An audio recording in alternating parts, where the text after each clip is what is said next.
So, was the Gupta Empire really a golden age, or just a golden age for the elite? Let's jump right into this explainer by challenging a very popular historical label. Ancient India between 300 and 700 CE is often simply called a golden age, but history is rarely that straightforward, right? Today, we're unpacking the complex reality of the Gupta Empire, weighing its undeniable brilliance in science and art against the harsh, everyday realities faced by its people. Welcome to our exploration of the Gupta Empire. We're going to demystify an era of staggering scientific and artistic peaks, sure, but we're also going to look right under the hood at the fragile foundation holding it all up, the heavy taxation and early feudal systems operating right beneath the surface. Here is our map for the explainer. 1. The rise of the Guptas. 2. The mighty emperors. 3. Administration and economy. 4. A cultural florescence. 5. Pioneering Gupta sciences. And 6. The empire's decline. Section 1. Rise of the Guptas, forging a subcontinent. Following the fall of the massive Mauryan Empire centuries prior, the subcontinent was pretty fragmented. That is, until the Guptas emerged to politically unify it. And physical artifacts are literally our best window into how this massive expansion happened. Take the Allahabad pillar, for instance. On it, we find 33 lines of Sanskrit composing a detailed, carved record, an epigraph, of how rulers like Samudragupta aggressively expanded their borders, uprooting kings in the north and campaigning all the way down the eastern coast. Section 2. The mighty emperors, divine kings and conquerors.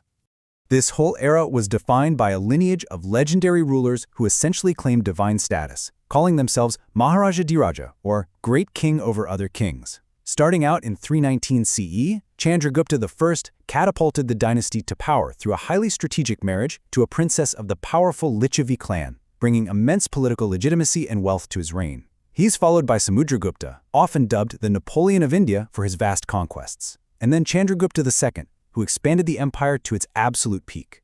Later, we see Kumaragupta I, who's famous for building massive centers of learning, and finally Skandagupta, who faced the totally daunting task of fighting off foreign invasions.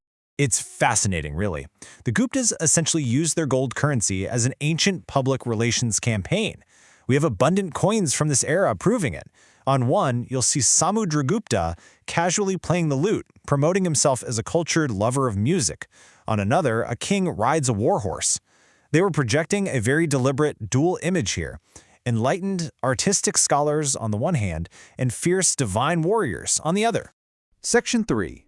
Administration and economy, the machinery of wealth. So, with the empire's warriors secured, we really have to ask what economic machinery actually funded all these golden ambitions. Well, it was a classic double-edged sword. At the top, international trade was thriving, but for the average peasant, it was a totally different story. They were weighed down by a dizzying array of forced taxes. You had Bhaga, a customary 1/6 of the produce, Bali, which started as a supposedly voluntary offering but totally morphed into an oppressive compulsory tax, and Udyanga, an extra police or water tax. To make matters even worse, strict land classification slowly stripped permanent rights away from farmers, effectively reducing them to temporary tenants and pushing them dangerously close to serfdom. Section 4. A cultural florescence, art, literature, and faith. Now, while the economic realities for the lower classes were undeniably harsh, that immense wealth accumulating at the top funded a true cultural zenith for the elite. Just think about the breathtaking rock-cut facade of the Ajanta caves. Artisans carved absolute masterpieces directly into the sides of mountains. Back at court, Sanskrit became the language of the elite, and literature completely flourished under the legendary 9 jewels, or Navaratnas, of Chandragupta II's court, which included the great poet Kalidasa. Section 5. Pioneering Gupta Sciences, looking to the stars. But beyond the beautiful art and epic poetry, the Gupta period was a massive hotbed for hard science and intellectual breakthroughs that shaped the modern world. Think of Nalanda as a bustling, ancient international university campus. Founded by Kumaragupta I, it drew scholars from as far away as China, Korea, and Tibet. They came to study formalized Vedic learning right alongside Buddhist logic, creating an environment with thousands of minds dedicated entirely to expanding human knowledge. And the scientific output from these scholars? It is simply staggering. Centuries before the European Renaissance, Gupta astronomers like Aryabhata were already calculating the Earth's rotation on its axis and discovering the true causes of solar eclipses. Mathematicians from this era are credited with standardizing the concept of zero and the decimal system. They even pioneered rustless iron metallurgy and compiled highly advanced medical and veterinary manuals. It was literally an explosion of scientific inquiry. Section 6. The Empire's Decline, Huns and Feudal Lords. Having marveled at the intellectual peaks of Gupta society, we unfortunately have to resume our timeline and watch the tragic unraveling of this great power. The turning point came from the northwest. A Central Asian tribe known as the White Huns began a series of relentless invasions. Now, while the last great Gupta king, Skandagupta, was initially successful in fighting them off, the sheer financial cost of this constant warfare was devastating. It literally drained the empire's coffers completely dry.